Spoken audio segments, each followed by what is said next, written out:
Hello, everyone. It's Shane Conto, your Wasteland reviewer, and welcome to Wasteland Talks, my talk show where I talk about whatever the hell I want. And once a month, I want to talk music. And who better to talk music with than Jim and Alex, two of my pals and members of the movie club. And this month was Jim's pick. And Jim, what did you want to listen to? Yes, indeed. So I chose Joy as an Act of Resistance by the band IDLES, all caps, IDLES. So I heard this band on a TV show, as did you guys, but I didn't realize it until over a year later, probably. The first time I consciously came across this band, it was in one of those rare times that Instagram actually gives you something useful. It was a reel or maybe a short video. This guy with like a salt and pepper beard, like bent over double at the waist, just screaming into a microphone, just noise and like rage and all kinds of nonsense. And after about 10 seconds, it ends. And he like puts the microphone down and everybody just starts cracking up. They're laughing. They're having a great time in the studio. And I was like, I need to find out what this is all about. So the album they were recording at that time, I've listened to a lot this year. It's called Crawler. It's probably my favorite album of theirs. But I picked this one, Joy as an Act of Resistance, because I think I'm going to put a timer on me.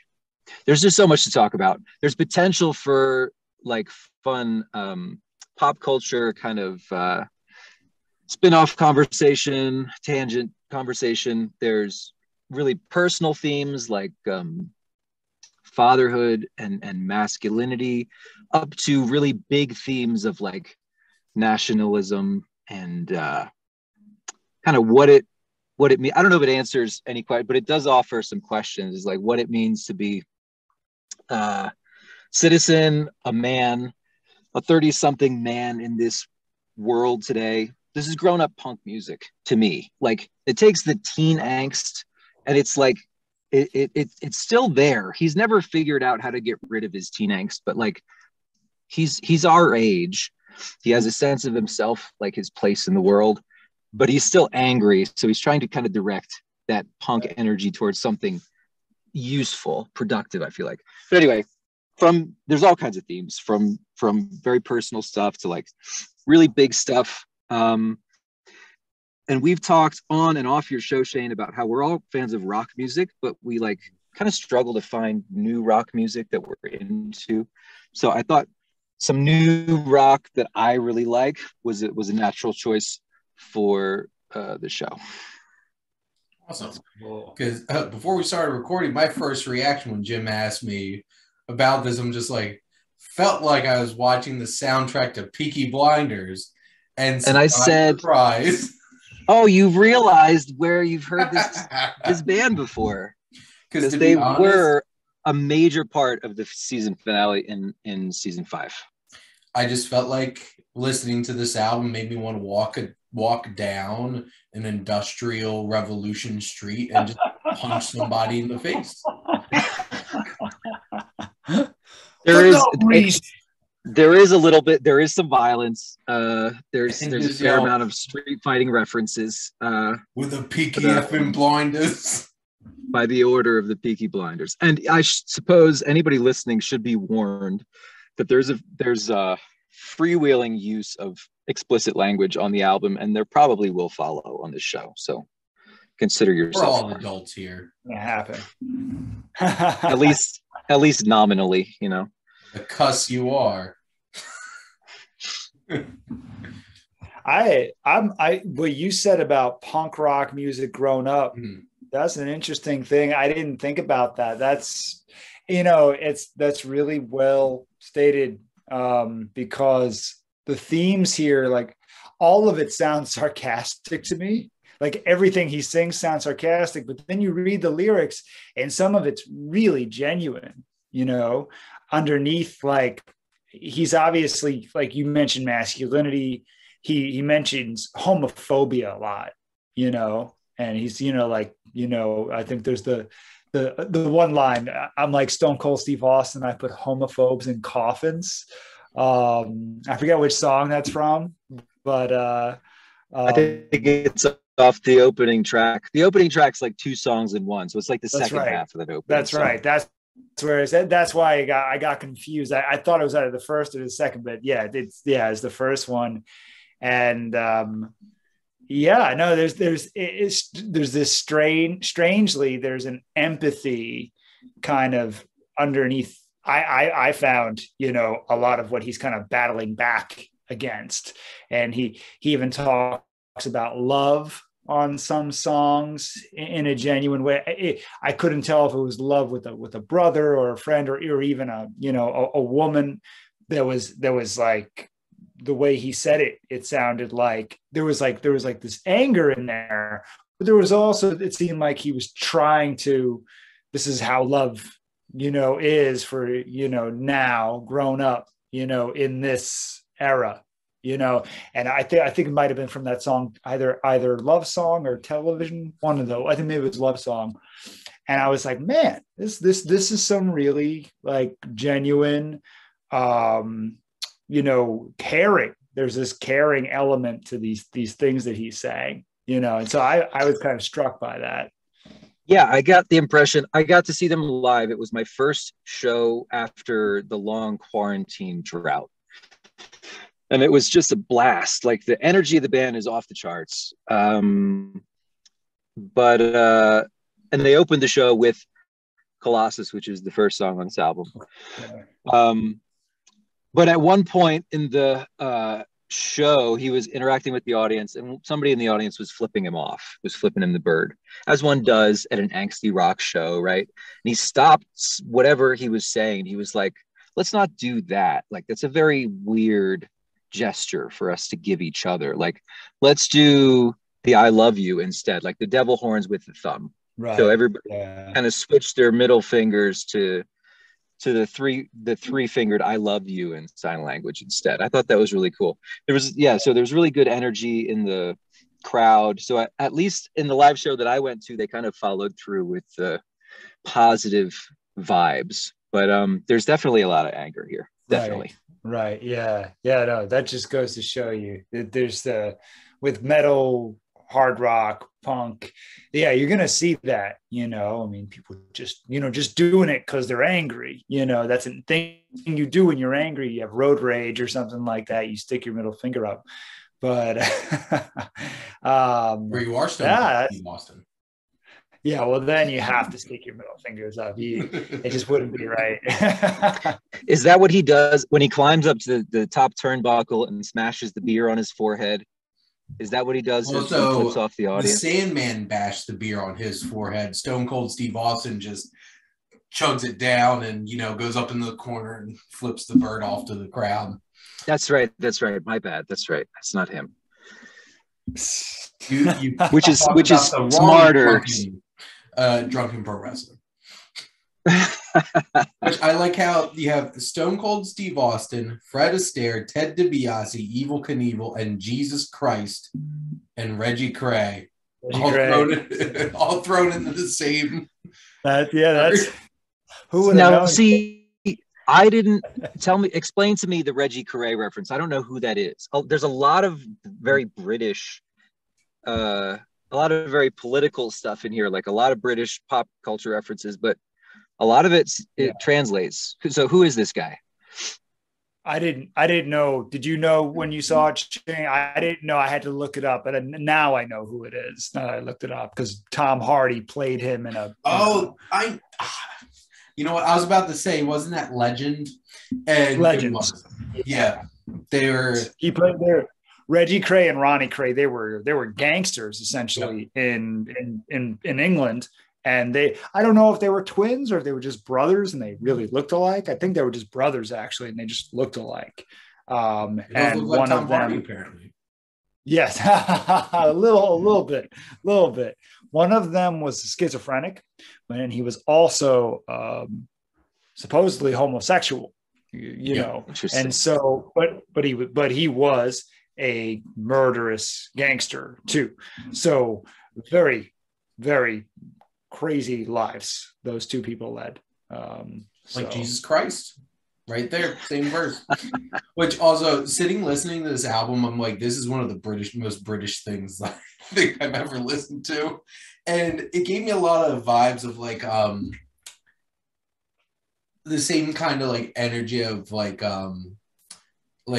in Kingsman, like Eggsy is like a very specific kind of like British kid from the streets kind of thing, and like this definitely had that kind of vibe to it. This wasn't like posh British music. This is this is like, I'm coming off the streets, I'm gonna drink a beer, I'm gonna punch you in the face, and then just scream some punk rock music for you. So one of the biggest criticisms, it goes and it goes and it goes, and that kind of continues with a song called "The Wheel" off of the new album, which I think Crawler's their best work. Let me just say that. But this one is the easiest to listen to. It's the most upbeat, with the glaring exception of one song. It's positive and easy to listen to. But the biggest criticism of the band apparently has been that they're not working class. They're kind of middle class, these guys. They're from a range of middle class backgrounds. One of them is a dentist, or was a dentist in his previous life. The lead singer, who I believe wrote all the lyrics, Joe, he's been through it. Like he's had a rough go of it, but like he's still criticized because he's not from the dregs of society. He's from a lower middle class background. Right. So that was really interesting to me to find out that he gets a little bit of guff for not being scummy enough to be singing Scum. If John Fogerty and Creedence can pretend that they're from the Bayou, I'm pretty sure this band can get away with pretending they're from the streets. Well, I think that's a very British criticism. I don't think any Americans would really hold that against him personally. But as you say, this is a very British. It used to be a big deal, and it probably is to some extent, but it used to be a really big deal with hip hop. Obviously, that was a major thing. Like you're not real. Like you're not really from the streets. You didn't come from nothing. You ain't bad. Yeah, and so that was a very real thing in the hip hop community, probably in the 80s and 90s, and probably even up until 10 years ago. I think that's changing because of so many kids want to do hip hop now, whether it's rap or beats or stuff like that. They're not coming from the streets. They're, coming from the suburbs. Coming from West Newbury, Massachusetts. John Cena. And I thought you were going to go with like J. Cole or Drake or somebody like that, who's like a more educated. From Degrassi? Yeah, right, exactly.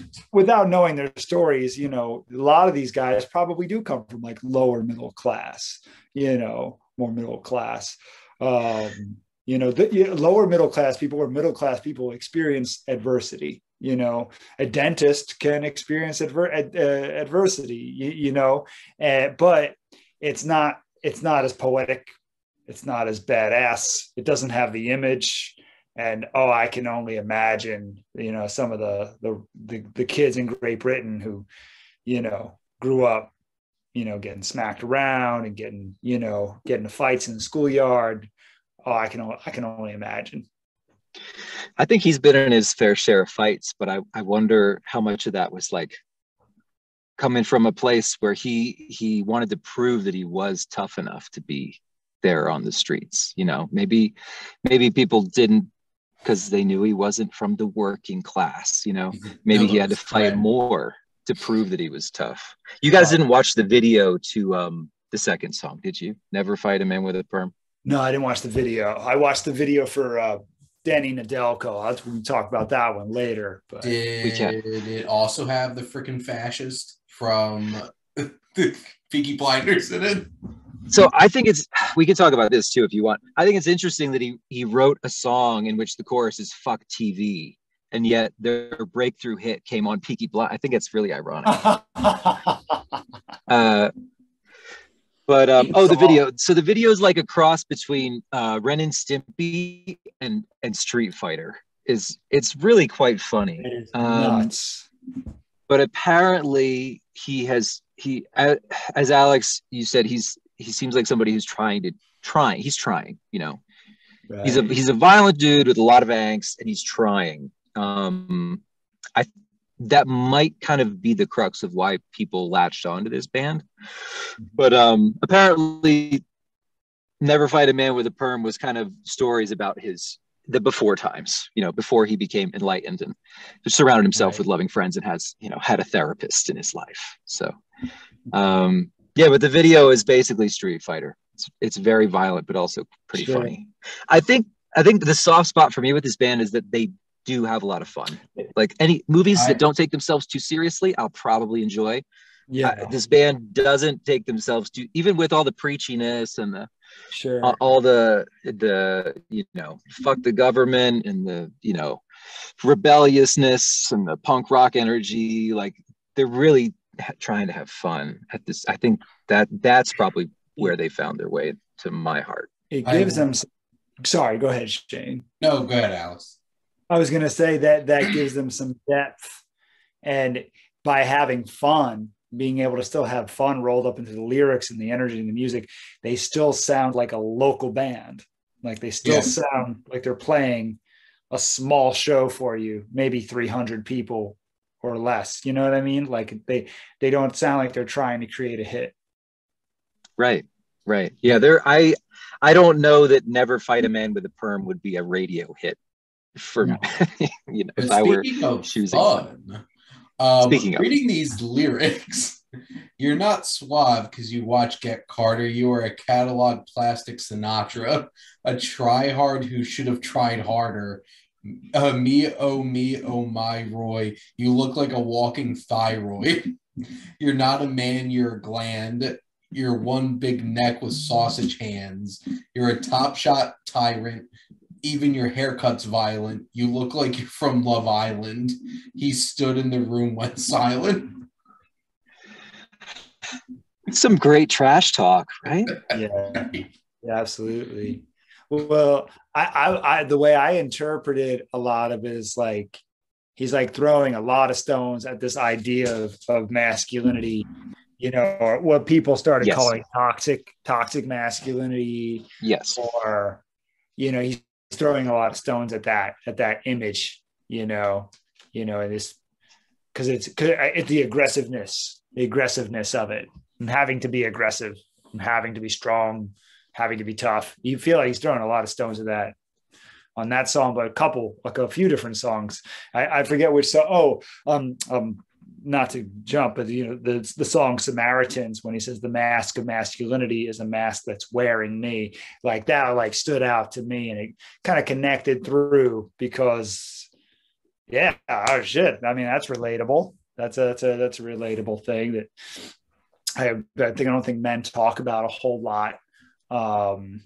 So yeah, I don't know if he's bisexual or not.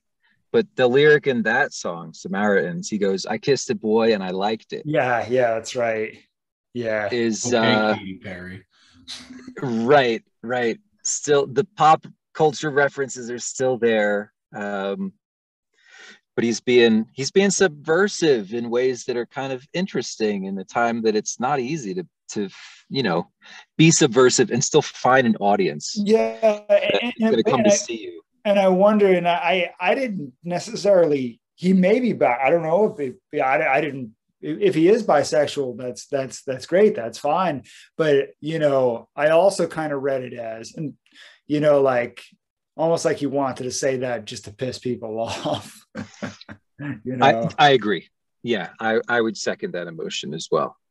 Because that's okay. You know, it's yes. Okay. No, so that verse you were quoting, Shane, is playing in Peaky Blinders as Mosley takes the stage because he is He is It's the Top Shot Siren. Yeah. Yep. I love, so he's channeling some John Nada here from They Live.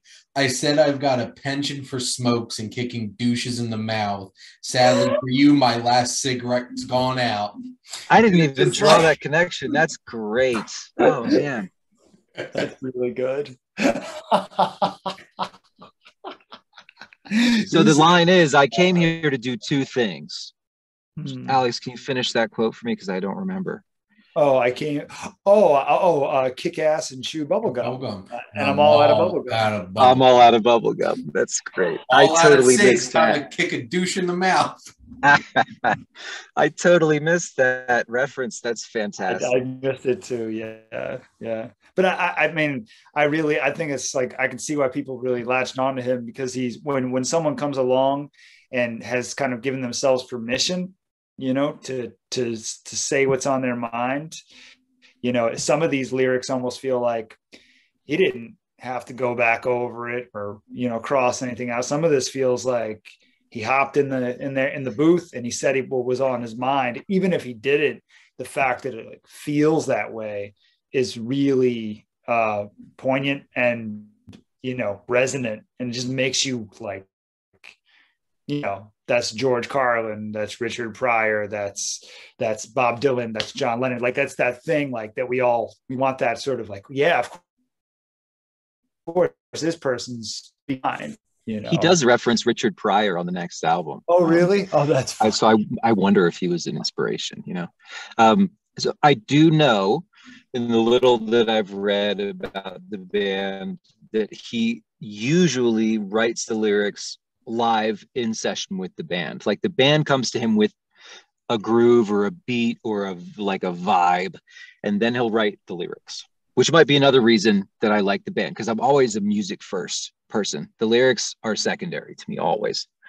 The one exception on this album to that rule was June, which I don't really want to talk about, but if you guys want to, we will. I think we have to, personally. I'm fortunate that, you know, and we don't have to talk unless you feel like you don't want to talk about it, unless we get into like big detail. But I only wanted to talk about it just because, wow, you know, it's very rare that, you know, I mean, there are other artists who write about really brutally, you know, dark things. And this is an example of somebody being able to do it. And it seems like it was the fact that he could do it. It was healthy for him to do it. And I don't know if it was something he experienced himself or something. It sounds like it was really personal. He had a stillborn child, from what I read. To put a positive spin on it, I believe he and the same partner have a healthy baby now. Right. But of course, when he wrote that song, he didn't know what was going to happen in the future. Well, that's why I thought it's important to talk about, because I don't, you know, it's beautiful. I think it's a beautiful thing when somebody can write a song like that. I have some really dark songs that I've been trying to pull back out, and really dark stuff that I wrote like 10, 11 years ago. And I think it's some of the best shit I ever wrote, and very few people have heard it. And it's like, but it's cathartic to be able to play those songs, you know, even if nobody ever hears it, I don't give a shit. Like, the fact that I can kind of pull that back out of the song book and play, I'm like, oh man, yeah, I still feel that, you know. And that's something that's kind of a special thing, if somebody can express something like that through their art, you know, and get other people to listen to it and go, oh, shit, I experience that. I might experience that when I have a woman in my life someday. And we're, you know, like, it's one of those things you don't want to talk about it, because it is like, it's so heart wrenching. But that, yes. And I won't quote any of the lyrics from the song, but the lyrics toward the end of the song is like, devastating. It's devastating. And, you know, and I think that's what I respect about that, is that he had to go to a pretty dark place, dark to do that, you know. That's vulnerable. I'm not to make this a little bit lighter mood, but like I'm just imagining Alex with some of his songs from like 11 years ago, like Robbie from Wedding Singer, just being like, somebody kill me. Man's completely lost his mind, and I'm reaping all the benefits. I think about John Lovitz saying, good luck finding someone who can move and shake like this. Like once a week, I want to say that to somebody. I swear to God, I'm going to say it to somebody within the next, week. Well, and I think it's because, like, art is a catalyst for us to be able to process stuff and be able to express our feelings about stuff. And not going to lie, some of the scripts that I've written are not exactly the most feel-good movies. Actually, none of them are. So it's the kind of thing where it's just like, sometimes you need just a place to channel some of your fears and some of your worries about the world. And to be honest, I feel like that's kind of where my writing came from. Just like, we live in a mad world. And a Donnie Darko reference right there. Or a mad world reference. And it doesn't mean that you have to relive it. Like, as far as I know, they don't play this song live. Sure. And live music is where musicians make their money in 2022. To be fair, they don't make money off of Spotify. Yeah. No, that's fair. That's fair. But still, you have to respect it for going to that place, right? Looking at the album on my left here, though, I do think it's kind of the hinge of the whole thing. Like, Love Song, June, and Samaritans are kind of all about fatherhood and masculinity and monogamous relationships in a modern world. Those are the middle three songs of the album. So I'm sure it was intentional that's where they put that tune. It's buried right there in the anchor.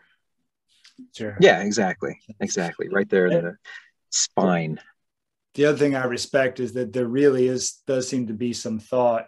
When I first listened to it, I took it as like this hardcore punk kind of like, whoa, this is out of left field. I don't know what I'm going to do with this. How am I going to digest this? Second time through, I really started to hear the lyrics, but and then the third time through, I kind of realized like, wow, there's a lot of thought put into how these songs were structured and laid out and put together. And then I could really feel it. I could really feel the voice coming through, not just the Joe Talbot, the lead singer's name, not just him, yes. The whole band, like the sound, they have their own sound, it's kind of awesome that I listening to this album, like, it reminded me of one band, and now I'm trying to remember what it was. I feel like it's Primal Fear. I'm trying to think. It was another British band that I was listening to where like it's that like kind of like punky, very I think what they call it like chav, like from the streets kind of British people, and it like had that kind of vibe to it, except like Primal Fear like evolved over time and kind of like changed their sound, but like this sound like that to me, and I'm like, okay, I can appreciate this. And like definitely looking up these lyrics now, I'm just like, this is great. It's hilarious. I love this. And I know they don't embrace the punk label, but like the energy of the album to me, that's it, and it's maybe the most important thing about being punk is the attitude, right? Well, and as like a hard rock heavy metal fan, I'm just sitting there like, I don't know what else you call it. Like, it just got that vibe to me. And, you don't need to label stuff, but like, it just, it reminded me of other bands like that in terms of like the energy about it and just like the in your face kind of nature to it. And, I think I've listened to this because like it's been over a month since we set this up, and I think I've listened to this on and off like 5 or 6 times. Wow. Oh wow, okay. Last month, because like I listen to music a lot because I'm always in the car a lot, driving around a bunch of places. So like I'll just throw in a random day over the past month of just like listening to this. Like today, I'm like, well, get one last one in there, and it definitely grew on me because I remember the first time listening to him, like, this really isn't my jam. But like the more I listened to like some of the songs kind of like got their hooks in me. Yeah. Yeah. No, I the more I listened to it, the more I was like, I want to see this live. You know, I want to be in, you want to be in there. You know, you can feel it. There's a real energy there that's kind of frivolous, not frivolous is the wrong word, just chaotic and, you know, and beautiful in some places, you know. But yeah, my first time through, I had a hard time digesting it, you know. Yeah, I'm surprised that this band was the one that kind of came through to me this year, because I never liked punk rock growing up, no more than you guys do. Like we all share what Audio Slave, we love that kind of System of a Down, right? Classic rock. We all have kind of similar tastes. Punk rock was never it for me until like this year. I don't know why. That's something to work through with my therapist, I think. But it was like the right time and the right place for this band. Why is Jim so angsty this year? Right. Well, like you said, I mean, you know, you punk rock grown up. I mean, I think that's the thing is you feel like, not that I haven't met people in their 30s and 40s who still love punk rock, or people who played in punk rock bands. And I meet people like that all the time. But, you know, it's kind of like this wave, the punk rock thing. You ride it and you're kind of like, you're sticking it to the man, or you're even I feel like a goof just saying that, you know, you're you're doing something against the grain. You know, how long do you go against the grain until you have to start swimming with the mainstream? And, you know, punk rock growing up is like saying, well, okay, well, this is who we are. We have to accept it. And we have to, you know, we have to deal with the world the way it's been made. You know, I think, and these themes of masculinity, of love, homophobia, and, you know, friendship, you know, is another one. You know, like to hear a punk rock song about friendship, I was like, oh, that's really fucking sweet. I'm so happy to hear someone allow themselves to write a song like that in a like a heavy song. You know, it's kind of refreshing. But so I could see why I started listening to some like Offspring and Green Day because I was hearing it a lot at the school that I work at. And then I started listening to a little bit of Bad Religion because an old friend of mine was really into them, and he turned me on to some of their stuff. And that's kind of like a punk rock band that should have been a metal band, but they weren't good enough at their instruments to play metal, so they played punk instead. That's Bad Religion to me. And listen to any Bad Religion song, you'll know what I'm talking about. The drummer's great. I thought you just meant REM. But like, I've never been into punk rock music, and I hate Green Day. Like, wow, hot take of the day from Shane. They are like, pop punk. They have never once spoken to me ever. And like, to be honest, I'm the least punk rock person that you'd probably meet. Sorry. Like, I have a steady diet of classic rock, metal music, Motown, and like singers from like the 60s, like Tom Jones and Frank Sinatra and stuff like that. There's no room for punk in this equation. It's like, if I'm in the mood, I'll listen to like Judas Priest and stuff like that. And just like, because that's the thing, because I feel like, not that people can't like both, but I kind of feel like it's like you're either a metal person or you're a punk person. And because I feel like they're both like the angsty or angry kind of just like rock music of just letting it out. And I appreciate the musicianship of metal music. Uh-huh. Like the complexity and stuff like that. And like, I think it's pretty cool people singing about dragons and shit. So there's nothing wrong with singing about dragons. And there's something in metal. There's like Jack Black embodies this attitude of metal musicians who are like screaming and hiding behind their hair. They're covered in tattoos. They look scary, but they're complete goofballs when it comes to like performance. You know what I mean? That's a very metal thing. And I think these guys have these guys, they have that too. When Alex, you said stick it to the man, I'm like, are you Dewey Finn? Gotta stick to the man.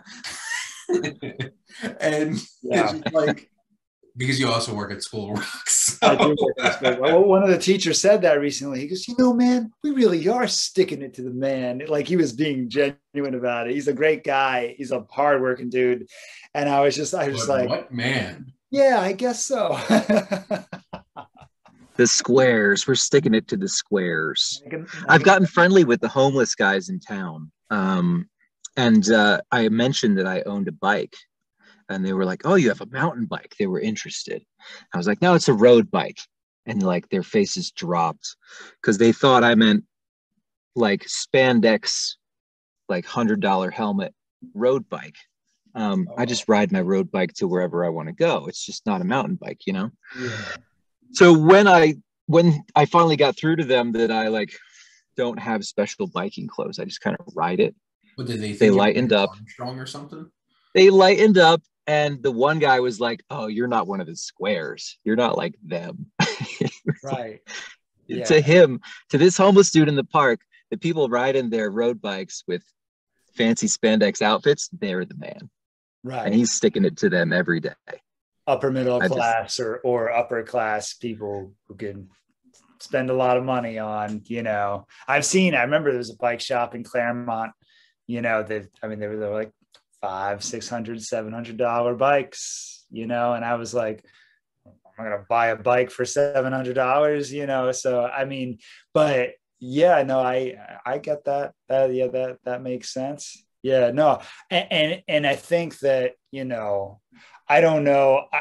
I mean, punk rock, call it the man, call it going against the grain, call it, whatever it is, living outside of the matrix, whatever you want to call it. It's a real thing for that community of people. I think that the heavy metal side of it is just more of the iron, maybe more of the iron fist, where I think the punk rock crowd, it's a little bit more, they're more of the weirdos. They're not the athletes, you're going to find more of the athletes and, the jocks at the heavy metal shows, and the mathematicians at the metal shows. Yeah. Right. I think you can't use a wide brush for any of them. And the truth is, with, the way things have changed, I think there's some crossover now. And then there's hardcore, and there's hardcore punk, and there's post-hardcore. So now you have these people, going to these shows who I'm not sure they feel like they're just in one camp or another. I think they're listening to a lot of different stuff. But something like this is going to really get embraced because it's loose, it's free, it's fiery, and it's fun, and it's able to deal with real shit at the same time. And so I think that, no, I don't expect somebody who's like super into Swedish metal and wants to play like tapping guitar solos to fall in love with this. But then again, that's its own little niche kind of market anyway. I used to love. Thank you so much for correcting yourself. It's a pet peeve of mine. I got you. But I used to love Blind Guardian. I used to love. I didn't love Dragon Force, but I appreciated Dragon Force. But that is more of the names. Yeah, I play Guitar Hero. That really is like the bodybuilding of music, is that Dragon Force, Swedish heavy power metal stuff.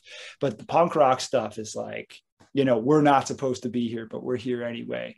we're going to make you deal with it. That's just a different message. It's a different energy. And it's cool. I've always been on the outside looking in. I've dated girls who are really into punk rock. I don't know why that always tends to happen.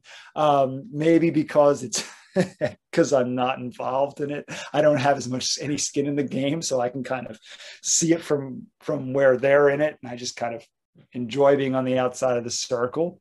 But, my wife, it's like she listens to Tame Impala and then all things that sound Tame Impala, which is this alternative music today.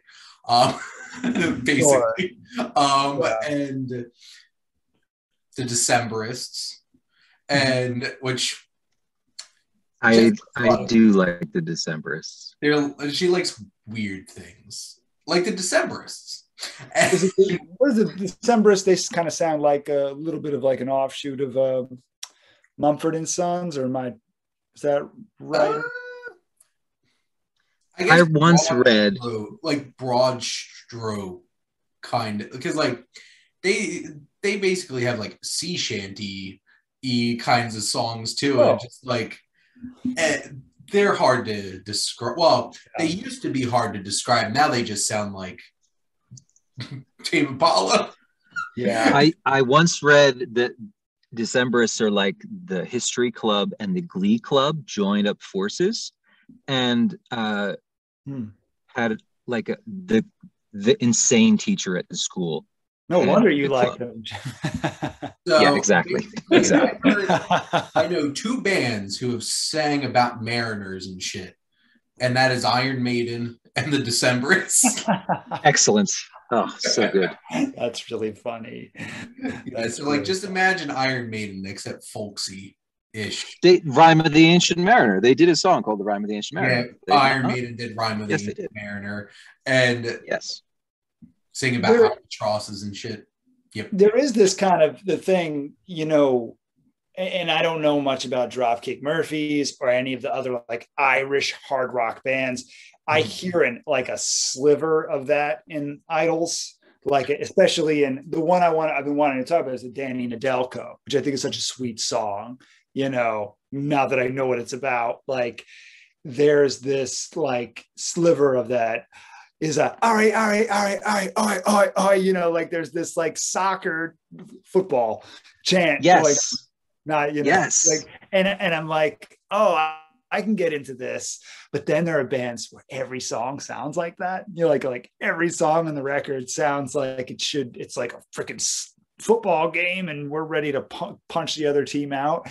And like, that's like, all right, next album, but they don't hang out in that zone for too long. They kind of like, they take a boat there, they have fun with it, and then they leave it. So I was like, but it's kind of interesting that I'm definitely alternative is what you see when you look it up on Apple Music, at least.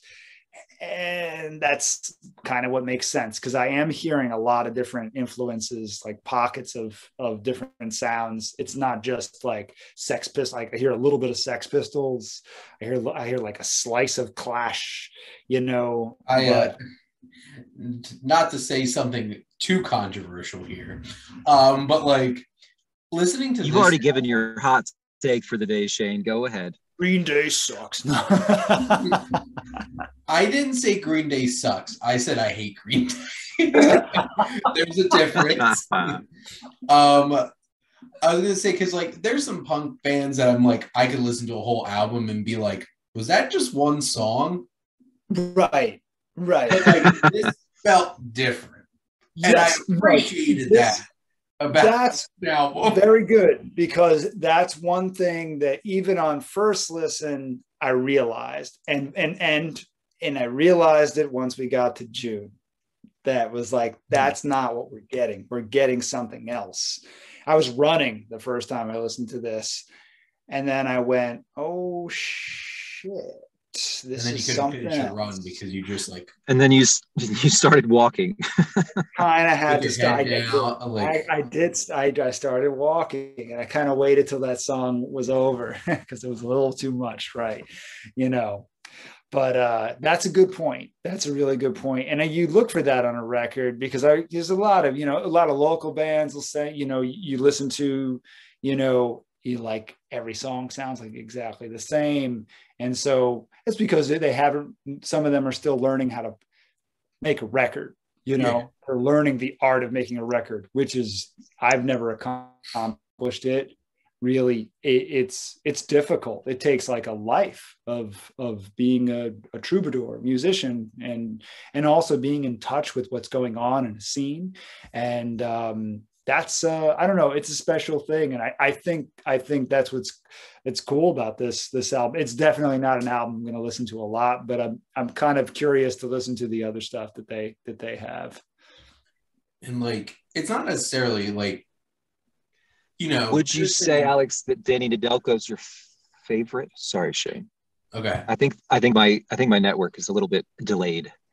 Did you guys hear what I just said? No, I didn't hear what you said. I was going to ask if Danny Nedelko was your favorite song on the record. I wanted to know what your favorite songs were. Yeah. So I'll give you a quick answer. Yes, it is. I've learned a little bit about the other band called Heavy Lungs. Is the singer of Heavy Lungs is like one of his best friends, and I think so. That sounds right.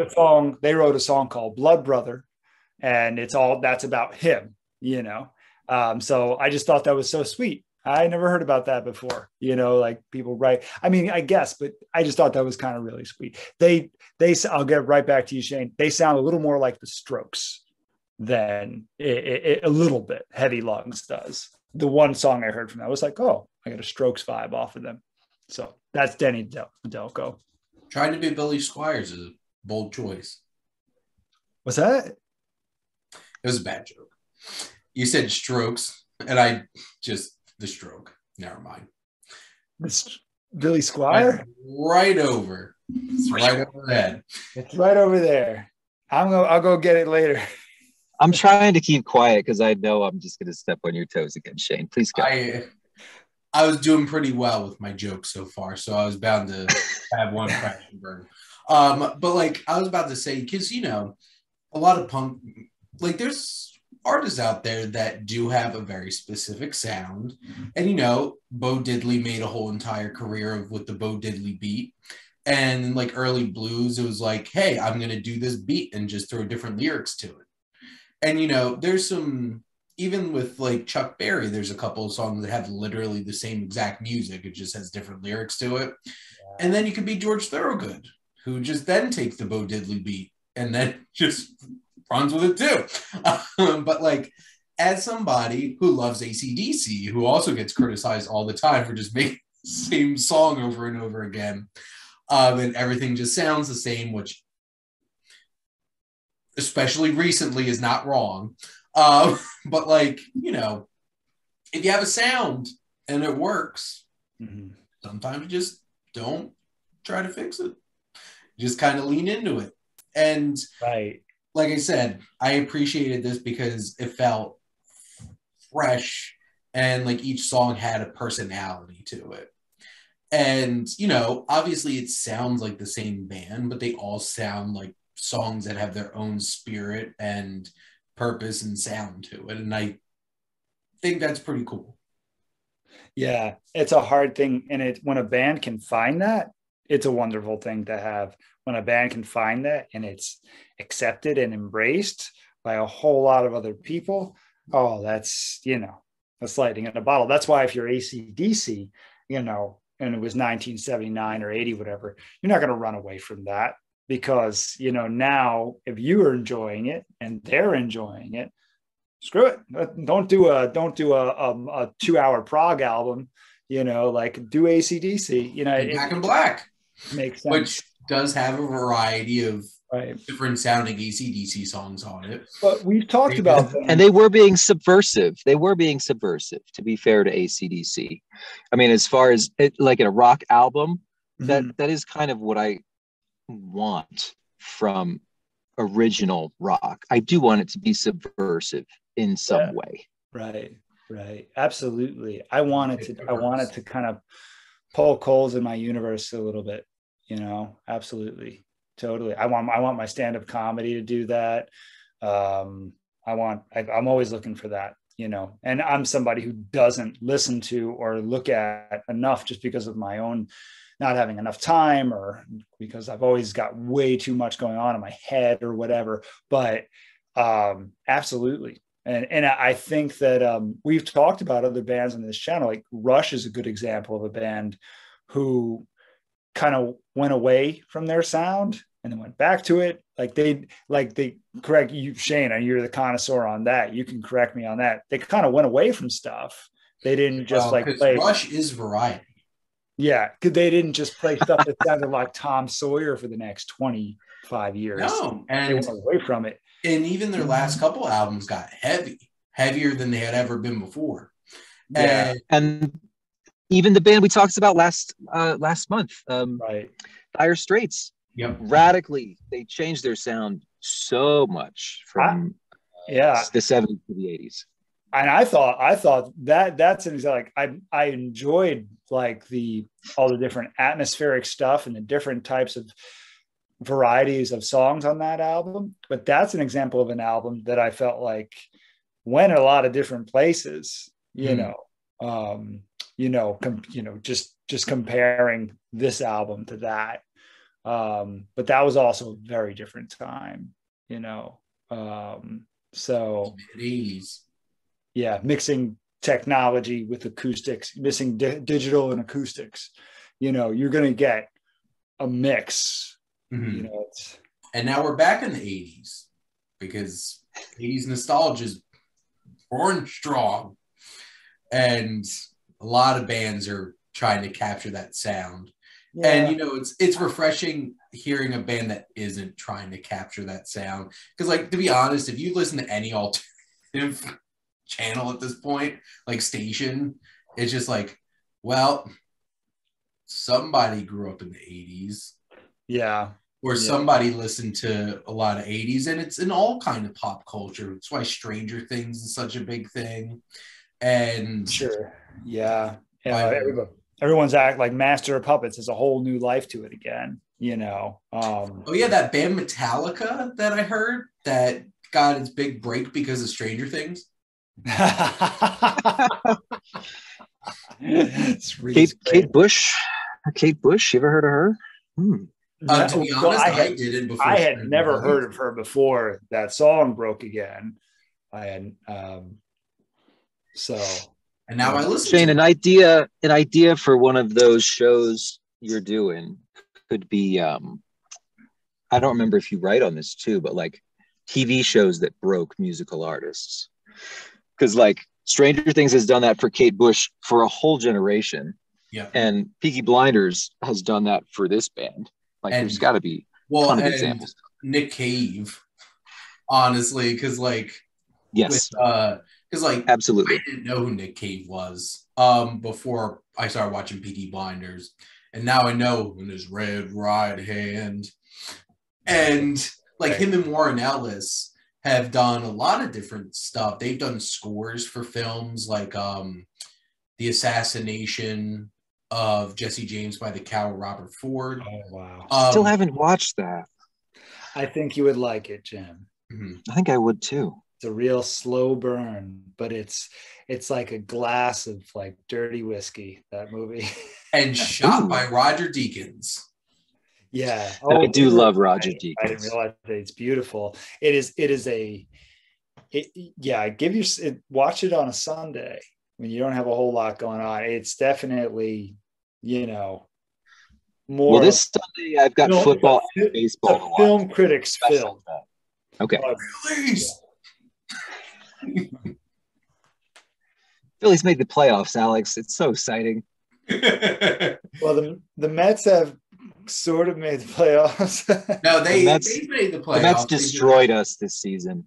You should be excited too. Well, I don't really have too much skin in the game. I'm sure bottom of the ninth with Alonso at the plate, I'll get into it. There you go. But Jim, I like where your head was going, because now I might have some ideas that I might need to ponder. Even just analyzing the music from a movie or something like that, or like a song, and just specifically like how did that song help shape a film or something. There's some really iconic moments. Yeah. And for me, this is a new one, like the Mosley scene with that song with Never Fight a Man with a, that's like, it's not the same without that soundtrack now. That's a pretty iconic moment of streaming, let's say film. I don't know. Yeah. Film. Yeah. Hey, Peaky Blinders looks like it could be a film. Yeah. We're getting one. Hashtag 6 seasons in a film.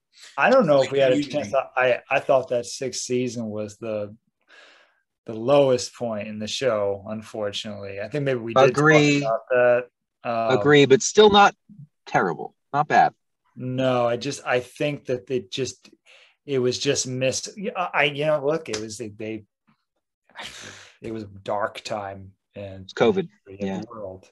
That in conjunction with the Holocaust and or what's not the Holocaust, but it's the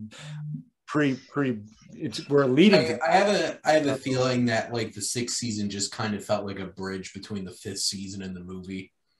Yeah. And like, did we need this season? If we're gonna like, but that's a whole other thing that a whole other conversation when Peaky Blinders is over. After we do watch the movie. But I guess at this point, do we have anything else that we wanted to say specifically about IDLES and joy as an act of resistance? I'll say that if you like June, you might want to give the new album Crawler a taste because it's pretty dark tonally. It's the most personal of their records, I think. It's more political explicitly,